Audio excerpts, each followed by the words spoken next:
ಗುರುದೇವ್, ಮಿಥುನ ರಾಶಿಯವರಿಗೆ ಗುರುವಿನ ಸಂಚಾರ ಫಲ ಹೇಗಿದೆ, ಗುರುಬಲ ಬಂದಿದೆ, ಇದ್ರ ಕುರಿತಾಗಿ ಪೂರ್ಣವಾಗಿರುವಂತಹ ಮಾಹಿತಿ, ಯಾವತ್ತಿನವರೆಗೂ ಗುರುಬಲ ಇರುತ್ತೆ, ಹೇಗೆ ನಿಮ್ಮ ಒಂದು ಕೆಲಸ ಕಾರ್ಯದಲ್ಲಿ ಈ ಗುರುವಿನ ಸಂಚಾರ ಖಂಡಿತವಾಗ್ಲೂ ಪರಿಣಾಮವನ್ನ ಬೀರುತ್ತೆ. ಯಾಕಂದ್ರೆ ಗುರುವಿನ ಉಚ್ಚ ಸ್ಥಾನ ಕರ್ಕಾಟಕ ರಾಶಿ ತುಂಬಾ ಸ್ಟ್ರಾಂಗ್ ಆಗಿರುವಂತಹ ಪೊಸಿಷನ್ಗೆ ಇಲ್ಲಿ ಗುರು ಬಂದಿರುವಂತದ್ದು. ಇದರಿಂದಾಗಿ ಏನೇನಾಗುತ್ತೆ ನಿಮ್ಮ ಜೀವನದಲ್ಲಿ ಅಂತ ಹೇಳಿ ತಿಳಿಸ್ಕೊಡೋದಕ್ಕೆ ಇಂದಿನ ಸಂಚಿಕೆಯಲ್ಲಿ ಬಂದಿರುವಂತದ್ದು. ಮೊದಲನೇ ಸರಿ ನಮ್ಮ ಚಾನೆಲ್ಗೆ ಬಂದಿರುವಂತವರು ದಯವಿಟ್ಟು ಸಬ್ಸ್ಕ್ರೈಬ್ ಮಾಡ್ಕೊಳ್ಳಿ, ಹಾಗೆ ಪಕ್ಕದಲ್ಲಿರುವಂತಹ ಬೆಲ್ ಐಕಾನ್ ಕೂಡ ಕ್ಲಿಕ್ ಮಾಡ್ಕೊಳ್ಳಿ ಅಂತ ಹೇಳ್ತಾ, ಇದು ಮಿಥುನ ರಾಶಿಯವರ ಗುರು ಸಂಚಾರ ಫಲ.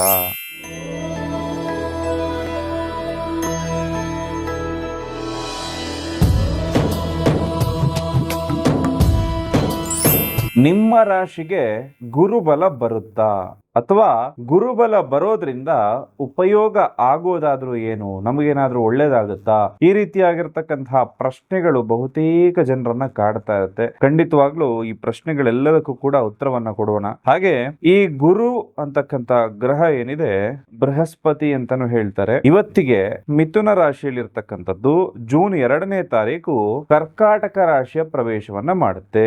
ಈ ಸಂಚಾರ ಮಾಡಿದಾಗ ಮಿಥುನ, ಮೀನ, ಮಕರ, ವೃಶ್ಚಿಕ ರಾಶಿ ಗುರು ಬಲ ಅಂತಕ್ಕಂಥದ್ದು ಬರುತ್ತೆ. ಇದು ಗುರುವಿನ ಉಚ್ಚಸ್ಥಾನ, ಅಂದ್ರೆ ಕರ್ಕಾಟಕ ರಾಶಿ ಏನಿದೆ ಗುರುವಿನ ಉಚ್ಚಸ್ಥಾನ ಆಗುತ್ತೆ. ಉಚ್ಚಸ್ಥಾನ ಅಂದ್ರೆ ಗುರು ಅಲ್ಲಿ ತುಂಬಾ ಸ್ಟ್ರಾಂಗ್ ಆಗಿರುವಂತಹ ರಿಸಲ್ಟ್ ಗಳನ್ನ ನಮಗೆ ನೀಡುತ್ತಾನೆ ಅಂತಕ್ಕಂಥ ಮಾತನ್ನ ಹೇಳಬಹುದು. ಹಾಗೆ ಈ ಗುರು ಕರ್ಕಾಟಕ ರಾಶಿಯಲ್ಲಿ ಯಾವತ್ತಿನವರೆಗೂ ಇರ್ತಾನಂದ್ರೆ ನವೆಂಬರ್ 1ನೇ ತಾರೀಕಿನವರೆಗೂ ಇರುವಂತದ್ದು ಮಾತ್ರ. ಅಲ್ಲಿಂದ ಸಿಂಹ ರಾಶಿಯ ಪ್ರವೇಶವನ್ನ ಮಾಡ್ತಾನೆ ಗುರು. ಅದಾದ ನಂತರದಲ್ಲಿ ಈ ಸಿಂಹ ರಾಶಿಯ ಪ್ರವೇಶ ಮಾಡಿದಾಗ ಕಟಕ, ಮೇಷ, ಕುಂಭ ಮತ್ತು ಧನುರ್ರಾಶಿಯವರೆಗೆ ಗುರುಬಲ ಅನ್ನೋದು ಬರುತ್ತೆ. ಹಾಗಾದ್ರೆ ಯಾವ ಟೈಮಲ್ಲಿ ಯಾವ ರಾಶಿ ಒಳ್ಳೇದಾಗುತ್ತೆ ಅಂತಕ್ಕಂಥದ್ದನ್ನ ನೋಡೋದಾಯ್ತು ಅಂದ್ರೆ, ಈ ಒಂದು ಸಂಚಾರ ಸಿಂಹ ರಾಶಿಯಲ್ಲೇ ಇರುತ್ತಾ? ಖಂಡಿತವಾಗ್ಲೂ ಇಲ್ಲ. ಮತ್ತೆ ಅದರ ಬದಲಾವಣೆ ಆಗುತ್ತೆ. 2027 ಜನವರಿ 25ಕ್ಕೆ ಮತ್ತೆ ಕರ್ಕಾಟಕ ರಾಶಿಗೆ ಹಿಂಚಲನೆ ವಕ್ರವಾಗಿ ಬರುವಂತದ್ದಿರುತ್ತೆ. ಹಾಗಾಗಿ ಈ ಒಂದು ಸಂಚಾರ ಫಲಗಳು ಅಂದ್ರೆ ಯೂಶುವಲಿ ಈ ಗುರುಗ್ರಹ ಒಂದು ರಾಶಿಯಿಂದ ಇನ್ನೊಂದು ರಾಶಿಗೆ ಹೋಗ್ಲಿಕ್ಕೆ 12 ತಿಂಗಳುಗಳ ಕಾಲ ಸಮಯವನ್ನ ತೆಗೆದುಕೊಳ್ಳುತ್ತೆ. ಆದ್ರೆ ಇಲ್ಲಿ ಗುರು ಮುಂದೆ ಹಿಂದೆ ಹೋಗುವಂತ ಒಂದು ಚಲನವಲನವನ್ನ ನಾವಿಲ್ಲಿ ನೋಡಬಹುದಾಗುತ್ತೆ. ಇದರಿಂದಾಗಿ ಯಾವ ಯಾವ ರಾಶಿಗೆ ಯಾವ ರೀತಿ ಪರಿಣಾಮ ಅಂತ ಹೇಳುವಂತದ್ದನ್ನ ಮೂಲವಾಗಿ ತಿಳ್ಕೊಳ್ಬೇಕು. ಅದಕ್ಕಿಂತ ಹೆಚ್ಚಾಗಿ ಗುರುವಿನ ಬಲ ಅಂದ್ರೆ ಏನು ಅಂತ ಹೇಳಿ ತಿಳಿಸ್ಕೊಡ್ತಾ ಇರ್ತೇನೆ ನಿಮಗೆ. ಎಲ್ರಿಗೂ ಕೂಡ ಗುರುಬಲ ಅನ್ನೋದು ಬೇಕು. ಆದ್ರೆ ಗುರುಬಲ ಅಂದ್ರೆ ಏನು ಅಂತ ಹೇಳಿ ಬಹುತೇಕ ಜನರಿಗೆ ಗೊತ್ತೇ ಇರೋದಿಲ್ಲ.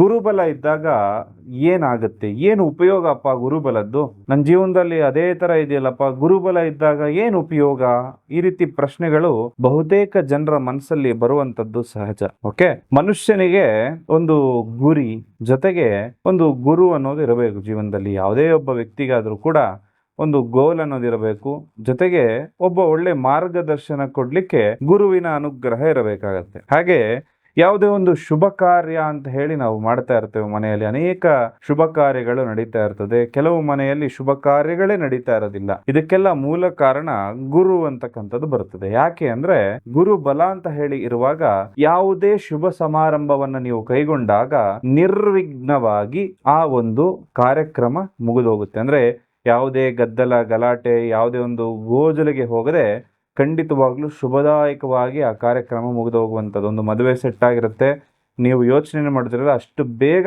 ಒಂದು ಕಂಕಣ ಭಾಗ್ಯ ಅನ್ನೋದು ಕೂಡು ಬರುತ್ತೆ, ಮದುವೆನೂ ಆಗುತ್ತೆ, ಎಲ್ಲ ರೀತಿಲೂ ಚೆನ್ನಾಗಾಗತ್ತೆ. ಇದು ಗುರುಬಲ ಇದ್ದಾಗ ಮಾತ್ರ ಆಗುವಂಥದ್ದು. ಇನ್ನ ಒಂದು ಮನೆ ಕಟ್ಟುವಂತಹ ಯೋಗ, ಮನೆ ಒಂದು ಗೃಹ ಪ್ರವೇಶ ಮಾಡುವಂತಹ ಯೋಗ, ಎಲ್ಲವೂ ಬರಲಿಕ್ಕೆ ಈ ಗುರುವಿನ ಸಂಚಾರ, ಗುರುವಿನ ಬಲ ಅಂತಕ್ಕಂಥದ್ದು ಬಹುತೇಕ ಮುಖ್ಯ ಆಗುತ್ತೆ. ಅದರಿಂದಾಗಿ ಯಾವುದೇ ಒಂದು ವಿಘ್ನವಿಲ್ಲದೆ ಕೆಲಸ ಕಾರ್ಯಗಳಾಗುವಂಥದ್ದು. ಗುರುಬಲ ಇಲ್ಲ ಅಂದ್ರೆ ಏನಾಗುತ್ತೆ? ಹಾಗಾದ್ರೆ ಗುರುವಿನ ಒಂದು ಅನುಗ್ರಹವೇ ಇಲ್ಲ ಅಂದ್ರೆ ಏನಾಗುತ್ತೆ? ಅಥವಾ ಗೋಚಾರ ಫಲದಲ್ಲಿ ಗುರು ನಮ್ಮ ರಾಶಿಗೆ ಲಗ್ನಕ್ಕೆ ಒಂದು ಬಲವನ್ನ ಕೊಡ್ತಾ ಇಲ್ಲ ಅಂದ್ರೆ ನಾವೇನು ಮಾಡಬೇಕು ಅಂತಂದ್ರೆ, ಅದಕ್ಕೆ ಬಹಳ ವಿಶೇಷವಾಗಿರೋ ಪರಿಹಾರಗಳಿರುತ್ತೆ. ಗುರು ಬಲ ಇಲ್ಲ ಅಂದ್ರೆ ಏನಾಗತ್ತಪ್ಪ ಅಂತಂದ್ರೆ, ಒಂದು ಮದುವೆ ಅಂತಕ್ಕಂಥದ್ದು ಸೆಟ್ ಆಗಿರುತ್ತೆ, ನೂರಾರು ಕಾರಣಗಳಿಂದ ಆ ಮದುವೆ ನಿಂತು ಹೋಗುವ ಪರಿಸ್ಥಿತಿವರೆಗೂ ಕೂಡ ಬಂದು ಬಿಡ್ಬೋದು. ಇನ್ನೊಂದು ಗೃಹ ಪ್ರವೇಶ ಮಾಡಬೇಕು ಅಂತ ಹೇಳಿ ದಿನ ಎಲ್ಲ ನಿರ್ಧಾರ ಮಾಡಿರ್ತೀರಿ, ಗುರುಬಲ ಇರೋದಿಲ್ಲ, ಆ ಒಂದು ಡೇಟ್ಗೆ ಸರಿಯಾಗಿ ಮನೆ ಕಂಪ್ಲೀಷನ್ ಆಗೋದಿಲ್ಲ, ಅಥವಾ ಸೂತಕದಂತಹ ಒಂದಷ್ಟು ಕಾರ್ಯಗಳು ಬಂದು ಆ ಡೇಟ್ ಮುಂದೆ ಹೋಗುವಂತಹ ಸಾಧ್ಯತೆ ಕೂಡ ಗುರುಬಲ ಇಲ್ಲದಿರುವಂತಹ ಸಂದರ್ಭದಲ್ಲಿ ಆಗುವಂತದ್ದಾಗತ್ತೆ. ಈ ಗುರುಬಲ ಯಾವುದಕ್ಕೆಲ್ಲ ಬೇಕು ಅಂದ್ರೆ, ನಮಗೆ ಒಂದು ಪ್ರಮೋಷನ್ ತಗೊಳ್ಳಿಕ್ಕೆ ಕೆಲಸ ಕಾರ್ಯದಲ್ಲಿ, ಅಥವಾ ಒಂದು ಹೊಸ ಬಿಸ್ನೆಸ್ ಅನ್ನ ಸ್ಟಾರ್ಟ್ ಮಾಡಲಿಕ್ಕೆ, ಹಾಗೆ ಒಂದು ಮದುವೆ ಅಂತಕ್ಕಂಥದ್ದನ್ನ ಆಗ್ಲಿಕ್ಕೆ, ಗೃಹ ಪ್ರವೇಶವನ್ನ ಮಾಡಲಿಕ್ಕೆ ಈ ಗುರುವಿನ ಬಲ ಅಂತಕ್ಕಂಥದ್ದು ಖಂಡಿತವಾಗ್ಲೂ ಕೂಡ ಪ್ರತಿಯೊಬ್ಬರ ಮೇಲೂ ಕೂಡ ಇರಬೇಕು. ಬಹಳ ಜನರು ಕೂಡ ಈ ಪ್ರಶ್ನೆಗೆ ಉತ್ತರವನ್ನ ಕಂಡುಕೊಳ್ಳದೆ ಗುರುಬಲ ಇದೆಯಾ ಇಲ್ವಾ ಅಂತ ಹೇಳಿ ಬಹಳ ಕನ್ಫ್ಯೂಷನ್ ಅಲ್ಲಿ ಇರ್ತಾರೆ. ಈಗ ನಿಮ್ಗೆ ಅರ್ಥ ಮಾಡ್ಕೊಂಡಿರ್ತೀರಿ, ದಿನನಿತ್ಯದ ಜೀವನ ಮಾಡಲಿಕ್ಕೆ ನಮಗೆ ಗುರುಬಲದ ಅವಶ್ಯಕತೆ ಇಲ್ಲ, ಆದ್ರೆ ಶುಭ ಕಾರ್ಯಗಳಲ್ಲಿ ನಿರ್ವಿಘ್ನವಾಗಿ ಕಾರ್ಯಗಳು ನೆರವೇರ್ಲಿಕ್ಕೆ ಗುರುವಿನ ಬಲ ಬೇಕಾಗುತ್ತೆ. ಗುರುಬಲ ಇಲ್ಲದವರು ಏನ್ ಮಾಡಬೇಕು, ಅಥವಾ ಗುರುಬಲ ಪಡ್ಕೊಳ್ಳಿಕ್ಕೆ ಏನ್ ಮಾಡಬೇಕು ಅಂದ್ರೆ, ಯಾವುದೇ ಒಂದು ಕಮರ್ಷಿಯಲ್ ಅಂತ ಅನ್ಕೊಳ್ಳಕ್ ಹೋಗ್ಬಾರ್ದು. ಅದು ನಿಮ್ಮ ಒಳಿತಿಗಾಗಿ ಸೂಚಿಸ್ತಾ ಇರುವಂತಹ ಪರಿಹಾರಗಳಾಗಿರುತ್ತೆ. ಮುಖ್ಯವಾಗಿ ಗುರು ಬೀಜ ಮಂತ್ರವನ್ನ ನೀವು ಪ್ರತಿನಿತ್ಯ ಜಪ ಮಾಡ್ಕೊಳ್ಬಹುದು. ಗುರು ಇದರಿಂದ ಸ್ಟ್ರಾಂಗ್ ಆಗ್ತಾ ಹೋಗುತ್ತೆ. ಜೊತೆಗೆ ಗುರುವಾರದ ದಿನ ಹಳದಿ ವಸ್ತ್ರವನ್ನು ಧರಿಸುವಂಥದ್ದು ಕೂಡ ಗುರುವನ್ನ ಸ್ಟ್ರಾಂಗ್ ಮಾಡ್ತಕ್ಕಂಥದ್ದು. ಜೊತೆಯಲ್ಲಿ ಗುರುವಿನ ಅಂಶವುಳ್ಳಂತಹ ವಿಶೇಷವಾದ ಮಣಿಗಳನ್ನ ನಿಮ್ಮ ಎಡಗೈಯಲ್ಲಿ, ಎಡ ಹಸ್ತದಲ್ಲಿ ನೀವು ಧರಿಸ್ಕೊಳ್ಳಬೇಕಾಗತ್ತೆ. ಇದು ಹಳದಿ ಮಣಿಗಳು ಪ್ಯೂರೆಸ್ಟ್ ಫಾರ್ಮ್ ಅಲ್ಲಿ ಇರುತ್ತೆ. ಬಹಳಷ್ಟು ನಿಮ್ಗೆ ಆನ್ಲೈನ್ ಅಲ್ಲಿ ಸಿಗುವಂಥದ್ದು ಯೆಲ್ಲೋ ಕಲರ್ ಇರುತ್ತೆ, ಬಟ್ ಅದು ಬರೀ ಒಂದು ಗ್ಲಾಸ್ ಆಗಿರುತ್ತೆ. ಅದನ್ನ ಹಾಕೋಬೇಡಿ. ಈ ರೀತಿಯಾಗಿರ್ತಕ್ಕಂತಹ ಮಣಿಗಳನ್ನ ಹುಡುಕೊಂಡು ಧರಿಸ್ಕೊಳ್ಳಿ. ಜೊತೆಗೆ ನಿಮ್ಮ ರಾಶಿಯ ಅಧಿಪತಿ ಯಾರು ಅಂತ ತಿಳ್ಕೊಂಡು ಅದನ್ನ ಧರಿಸ್ಕೊಳ್ಳೋದ್ರಿಂದ, ಅಥವಾ ನಿಮ್ಮ ದಶಾ ಭುಕ್ತಿಯನ್ನ ಚೆಕ್ ಮಾಡಿಕೊಂಡು ಆ ದಶವನ್ನ ಸ್ಟ್ರಾಂಗ್ ಮಾಡುವಂತಹ ಮಣಿಗಳನ್ನ ನಿಮ್ಮ ಕೈಯಲ್ಲಿ ನೀವು ಧರಿಸೋದ್ರಿಂದ ತುಂಬಾ ಯಶಸ್ವಿ ವ್ಯಕ್ತಿ ಆಗ್ತೀರಿ. ಯಾವುದೇ ಅಡೆತಡೆಗಳು ಬಂತು ಅಂದ್ರೂ ಕೂಡ ಅದೆಲ್ಲವೂ ಕೂಡ ಪಾರಾಗುವಂಥದ್ದಾಗತ್ತೆ. ಕೆಲವೊಬ್ಬರ ಜೀವನದಲ್ಲಿ ರಾಜಯೋಗ ಇದ್ರೂ ಕೂಡ ಸಾಮಾನ್ಯ ವ್ಯಕ್ತಿಯ ರೀತಿ ಜೀವನವನ್ನು ನಡೆಸ್ತಾ ಇರ್ತಾರೆ. ಇನ್ನು ಕೆಲವರ ಜೀವನದಲ್ಲಿ ಯಾವುದೇ ಯೋಗ ಇಲ್ಲದಿದ್ರೂ ಕೂಡ ದಿನದಿಂದ ದಿನಕ್ಕೆ ಅವರ ಅಭಿವೃದ್ಧಿ ಅಂತಕ್ಕಂಥದ್ದು ಆಗ್ತಾ ಇರುತ್ತೆ. ಅದಕ್ಕೆ ಮೂಲ ಕಾರಣ, ನನಗೆ ಯಾವ ರಾಶಿ, ಯಾವ ನಕ್ಷತ್ರ ಅಂತ ಹೇಳಿ ನೋಡಿಕೊಂಡು ನಾವು ಯಾವ ಕೆಲಸ ಮಾಡಿದ್ರೆ ಸಕ್ಸಸ್ ಆಗ್ತೀವಿ ಅಂತ ಹೇಳಿ ತಿಳ್ಕೊಂಡು ಆ ಕೆಲಸವನ್ನು ನಾವು ಮಾಡಬೇಕಾಗತ್ತೆ. ನಮಗೆ ಅದೃಷ್ಟ ಕೊಡುವಂತಹ ಸಂಖ್ಯೆಯನ್ನು ನಾವು ಬಳಸಬೇಕಾಗತ್ತೆ.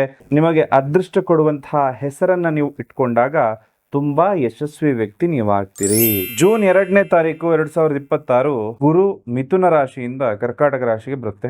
ಇದು ನಿಮ್ಮ 2ನೇ ಮನೆ ಆಗುತ್ತೆ. ಹಾಗಾಗಿ ಇದು ಗುರುವಿನ ಉಚ್ಚ ಸ್ಥಾನ ಆಗಿರೋದ್ರಿಂದ ಮಿಥುನ ರಾಶಿಯವರಿಗೆ ಒಂದು ಕುಬೇರ ಯೋಗ ಅನ್ನುವ ರೀತಿಯಾಗಿರ್ತಕ್ಕಂತಹ ಯೋಗ ಕೂಡ ಬರುತ್ತೆ. ಧನ ಮತ್ತು ಕುಟುಂಬ ಸ್ಥಾನವನ್ನ ಈ 2ನೇ ಮನೆ ಸೂಚನೆ ಮಾಡುತ್ತೆ. ಇಲ್ಲಿ ಉಚ್ಚ ಸ್ಥಾನದಲ್ಲಿ ಗುರು ಬರ್ತಾ ಇರೋದ್ರಿಂದ ಆರ್ಥಿಕವಾದಂತಹ ಲಾಭಗಳನ್ನ ಮಿಥುನ ರಾಶಿಯವರು ನೋಡಬಹುದು. 2ನೇ ಮನೆ ಅಂದ ಕೂಡಲೇ ಬ್ಯಾಂಕ್ ಬ್ಯಾಲೆನ್ಸ್ ಅನ್ನ ಅದು ಸೂಚನೆ ಮಾಡುತ್ತೆ. ಬ್ಯಾಂಕ್ ಬ್ಯಾಲೆನ್ಸ್ ಹೆಚ್ಚಳ ಆಗುವಂತಹ ಸಾಧ್ಯತೆ ಬರುತ್ತೆ. ಹಾಗೆ ಹೊಸದಾಗಿ ಮನೆಗೆ ಚಿನ್ನಾಭರಣ ಖರೀದಿ ಮಾಡುವಂತದ್ದು, ಮನೆ ಖರೀದಿ ಮಾಡುವಂತಹ ಯೋಗಗಳು ಕೂಡ ಬರುವಂತದ್ದು, ಮನೆಯಲ್ಲಿ ಶುಭ ಕಾರ್ಯಗಳು ನಡೆಯುವಂತದ್ದು, ಯಾರಾದ್ರೂ ಸಂತಾನ ಫಲದ ನಿರೀಕ್ಷೆಯಲ್ಲಿತ್ತು ಅಂದ್ರೆ ಮಗುವಿನ ಜನನ, ಹಾಗೂ ಒಂದು ಗೃಹ ಪ್ರವೇಶದಂತಹ ವಿಶೇಷವಾದ ಮುಹೂರ್ತಗಳೆಲ್ಲವೂ ಕೂಡ ಮಿಥುನ ರಾಶಿಯವರ ಮನೆಯಲ್ಲಿ ನಡೆಯುತ್ತೆ. ಹಾಗೂ ಈ ಒಂದು ಮಿಥುನ ರಾಶಿ ಅಂದ ಕೂಡಲೇ ಮಾತುಗಾರಿಕೆಗೆ ಮತ್ತು ಜ್ಞಾನಕ್ಕೆ ಹೆಸರುವಾಸಿಯಾದಂತಹ ರಾಶಿ. ನಿಮ್ಮ ಮಾತಿನ ಮೂಲಕ ಅಥವಾ ನಿಮ್ಗೆ ಇರುವಂತಹ ಜ್ಞಾನದ ಮೂಲಕ ನೀವೇನಾದ್ರೂ ವೃತ್ತಿಯನ್ನ ಅಥವಾ ಕೆಲಸವನ್ನ ಮಾಡ್ತಾ ಇದ್ರೆ, ಅಂದ್ರೆ ನೇರವಾಗಿ ಹೇಳಬೇಕು ಅಂದ್ರೆ ನೀವೇನಾದ್ರೂ ಆಂಕರಿಂಗು ಅಥವಾ ಮಾರ್ಕೆಟಿಂಗ್ ಫೀಲ್ಡ್ ಅಲ್ಲಿ ಇತ್ತು ಅಂದ್ರೆ ಖಂಡಿತವಾಗ್ಲೂ ನಿಮಗೆ ಶುಭವಾಗಿರ್ತಕ್ಕಂತಹ ಸಂದರ್ಭ ಇದಾಗಿರುತ್ತೆ. ಅತ್ಯಂತ ಅದ್ಭುತವಾದಂತಹ ಸಮಯ ಕೂಡ ನಿಮಗೆ ಇದಾಗಿರುತ್ತೆ. ಇನ್ನ ಆರೋಗ್ಯದ ಬಗ್ಗೆ ಹೇಳಬೇಕು ಅಂದ್ರೆ ಒಂದ್ ಸ್ವಲ್ಪ ಆಹಾರದ ಮೇಲೆ ನಿಯಂತ್ರಣವನ್ನ ಇಟ್ಕೊಳ್ಬೇಕು. ಯಾಕಂದ್ರೆ ಹೊಟ್ಟೆಯನ್ನ ಇದು ಸೂಚನೆ ಮಾಡುವಂತದ್ದು. ಲಿವರ್ಗೆ ಸಂಬಂಧಪಟ್ಟಂತಹ ತೊಂದರೆಗಳು ಇಲ್ಲಿ ಒಂದು ಗುರುವಿನ ಸಂಚಾರದಿಂದ ಬರಬಹುದು. ಹಾಗೆ ಹೊರಗಡೆ ಆಹಾರವನ್ನ ತಿಂತಾ ಇದ್ದೀನಿ ಅಂದ್ರೆ ಸ್ವಲ್ಪ ಫುಡ್ ಪಾಯ್ಸನಿಂಗ್ ಆಗುವಂತಹ ಚಾನ್ಸಸ್ ಕೂಡ ಬರುತ್ತೆ. ಈ ಸಂದರ್ಭದಲ್ಲಿ ತುಂಬಾ ಎಚ್ಚರಿಕೆಯಿಂದ ತಾವೆಲ್ಲರೂ ಇರಬೇಕಾಗುತ್ತೆ. ಡಯಾಬಿಟಿಸ್ ಬರುವಂತಹ ಸಾಧ್ಯತೆ ಕೂಡ ಇರುತ್ತೆ. ಸಕ್ಕರೆ ಅಂಶವನ್ನ ತಿನ್ನುವಂತವರಿಗೆ ಬಹುಮುಖ್ಯವಾಗಿ ಎಚ್ಚರಿಕೆ ಹೇಳೋದಕ್ಕೆ ಇದಾಗಿರುತ್ತೆ. ಗುರುವಿನ ದೃಷ್ಟಿ ಅಂತಕ್ಕಂಥದ್ದು ಬಹಳ ವಿಶೇಷವಾದ ಫಲವನ್ನ ಕೊಡ್ತಕ್ಕಂಥದ್ದು. ಹಾಗೆ ಇಲ್ಲಿ ಶತ್ರು ಬಾಧೆ ಕಡಿಮೆ ಆಗುವಂತಹ ಸಾಧ್ಯತೆ ಬರುತ್ತೆ. ಹಾಗೆ ನಿಮ್ಮ ವಿರುದ್ಧ ಕುತಂತ್ರ ಯಾರು ಮಾಡ್ತಾರಲ್ಲ ಅವ್ರಿಗೆ ತಕ್ಕ ಶಿಕ್ಷೆ ಆಗುವಂತದ್ದು, ಹಾಗೂ ನಿಮ್ಮ ಸಾಲ ಏನಾದ್ರೂ ಜಾಸ್ತಿ ಆಗ್ತಾ ಇದೆ, ತುಂಬಾ ಬರ್ಡನ್ ಆಗ್ತಾ ಇದೆ ಅಂದ್ರೆ ಸಾಲ ಕಮ್ಮಿ ಆಗುವಂತಹ ಸಂದರ್ಭ ಕೂಡ ಇದೆ ಆಗಿರುತ್ತೆ. ಹಾಗೂ ಪಿತ್ರಾರ್ಜಿತ ಆಸ್ತಿ ಸಿಗುವಂತಹ ಯೋಗಗಳು ಕೂಡ ಇಲ್ಲಿ ಬರುವಂತದ್ದು. ಅಥವಾ ನೀವೇನಾದ್ರೂ ಹಿಂದೆ ಏನಾದ್ರೂ ಇನ್ವೆಸ್ಟ್ಮೆಂಟ್ ಮಾಡಿ ಮರ್ತೋಗಿತ್ತು ಅಂದ್ರೆ ಆ ದುಡ್ಡು ಹುಡುಕೊಂಡು ಬರುವಂತಹ ಸಾಧ್ಯತೆ ಕೂಡ ಇರುತ್ತೆ. ನಿಮ್ಮ ತಂದೆಯ ಮೂಲಕ ಲಾಭ ಆಗುವಂತಹ ಸಾಧ್ಯತೆ ಕೂಡ ಬರುವಂತದ್ದು. ಕೆಲಸದ ವಾತಾವರಣದಲ್ಲಿ ಏನಾದ್ರೂ ತುಂಬಾ ಸ್ಟ್ರೆಸ್ ಆಗ್ತಾ ಇದೆ, ತುಂಬಾ ಜನ ಬೆನ್ನ ಹಿಂದೆ ಮಾತಾಡ್ತಾ ಇದಾರೆ ಅಂದ್ರೆ ಅವರೆಲ್ಲರೂ ಕೂಡ ನಿಮ್ಮ ಫೇವರ್ ಆಗಿ ಟರ್ನ್ ಆಗುವಂತಹ ಸಾಧ್ಯತೆ ಕೂಡ ಹೆಚ್ಚಿರುವಂತದ್ದು. ರಾಜಕಾರಣಿಗಳಿಗೆ ಒಂದಷ್ಟು ಜನ ಆಕರ್ಷಣೆಯಾಗಿ ಜೊತೆಗೆ ಗೌರವ ಪ್ರಾಪ್ತಿಯಾಗುವಂತದ್ದು, ಅವರಿಗೆ ಬಹಳ ವಿಶೇಷವಾದಂತಹ ಯೋಗಗಳು ಕೂಡ ಒಂದು ಸರ್ಕಾರಿ ಅಥವಾ ಒಂದು ಸಾಮಾಜಿಕ ಕ್ಷೇತ್ರದಲ್ಲಿ ಇರುವಂತವರು, ಸಮಾಜದ ಒಳಿತನ್ನ ಬಯಸುವಂತವರಿಗೆ ಖಂಡಿತವಾಗ್ಲೂ ಶುಭವಾದಂತಹ ಸಂದರ್ಭ ಆಗಿರುತ್ತೆ. ಕೃಷಿಕರಿಗೆ ತುಂಬಾ ಸೂಕ್ತವಾದಂತಹ ಸಂದರ್ಭ ಇದು ಖಂಡಿತವಾಗ್ಲಾಗುತ್ತೆ. ಇನ್ನ ಒಂದಷ್ಟು ಕೋರ್ಟ್ ಕೇಸ್ ಏನಾದ್ರು ನಡೀತಾ ಇತ್ತು ಅಂದ್ರೆ ಅಷ್ಟಮ ದೃಷ್ಟಿಯಿಂದ ಫಲಿತಾಂಶ ನಿಮ್ಮ ಪರವಾಗಿ ಬರುವಂತಹ ಸಾಧ್ಯತೆ ಕೂಡ ಇರುವಂತದ್ದು. ಮುಖ್ಯವಾಗಿ ನಿಮ್ಮ ಜಾತಕದಲ್ಲಿರುವಂತಹ ದಶಾ ಭುಕ್ತಿಗಳನ್ನ ನೋಡಿಕೊಂಡು ನಿಮ್ಮ ಒಂದು ಜಾತಕದಲ್ಲಿ ಏನು ಬಲ ಇದೆ ಅಂತಕ್ಕಂಥದನ್ನ ನೋಡಿ ನಿಮ್ಮ ಒಂದು ಜಾತಕ ಹೇಗೆ ಒಂದು ಕೆಲಸ ಮಾಡುತ್ತೆ ಅಂತಕ್ಕಂಥದನ್ನ ನೋಡ್ಬೇಕಾಗತ್ತೆ. ಆ ದಶಕ್ಕೆ ಸಂಬಂಧಪಟ್ಟಂತಹ ಪರಿಹಾರಗಳನ್ನು ನೀವು ಮಾಡ್ಕೊಂತು ಅಂದ್ರೆ ಮಿಥುನ ರಾಶಿಯವರಿಗೆ ಯಾವುದೇ ತೊಂದರೆ ತಕರಾರು ಇಲ್ಲದೆ ಚೆನ್ನಾಗಿರುವಂತಹ ದಿನಗಳಿದೆ. ಹಾಗಾಗಿ ಗುರುಬಲ ಬರ್ತಾ ಇದೆ. ಎಲ್ಲಾ ಕೆಲಸ ಕಾರ್ಯಗಳು, ಶುಭ ಕಾರ್ಯಗಳು ನಿಮ್ಮ ಜೀವನದಲ್ಲಿ ನಡೀಲಿ ಅಂತ ಹೇಳುವ ಮಾತನ್ನ ಹೇಳ್ತಾ ಸರ್ವೇ ಜನಃ ಸುಖಿನೋ ಭವಂತು.